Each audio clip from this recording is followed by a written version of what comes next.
بسم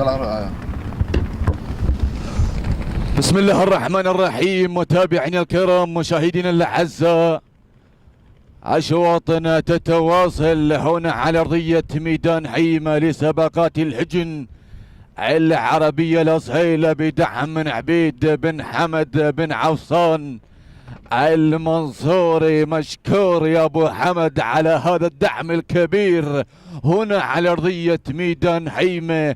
انطلق شوط الختام للمشتركات، مسافتنا الكيلو ونصف الكيلو. اسير مباشره الى مقدمه الشوط الى المركز الاول. شعارك يا بن خميس، سعيد بن خميس بن الدودة الحرسوسي، والقدوم من هملولة محمد بن سالم بن حقالي المهري القادم في ثالث المراكز. الوصول مشاهينية هنالك حديث بن منقاش الحرسوسي المركز الرابع القادم. ابعاد يا مالك ابعاد، مالك غير حميد بن عبد الله بن هذلول الحرسوسي، والقدوم شعارك يا بن سنان. لكن العودة إلى مقدمة الشوط، العودة إلى الصدارة، العودة إلى شعارك يا بن حقالي،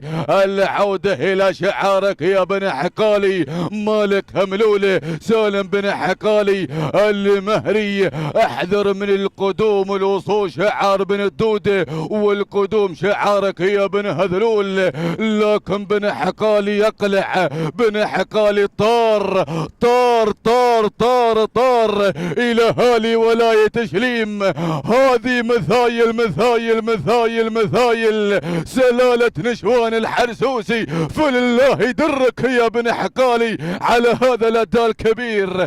المركز الثاني ابعاد حميد بن عبد الله بن هذلول الحرسوسي. المكثاء شعارك يا بن سنان احمد بن سعيد بن سنان الحرسوسي. تهانين والناموس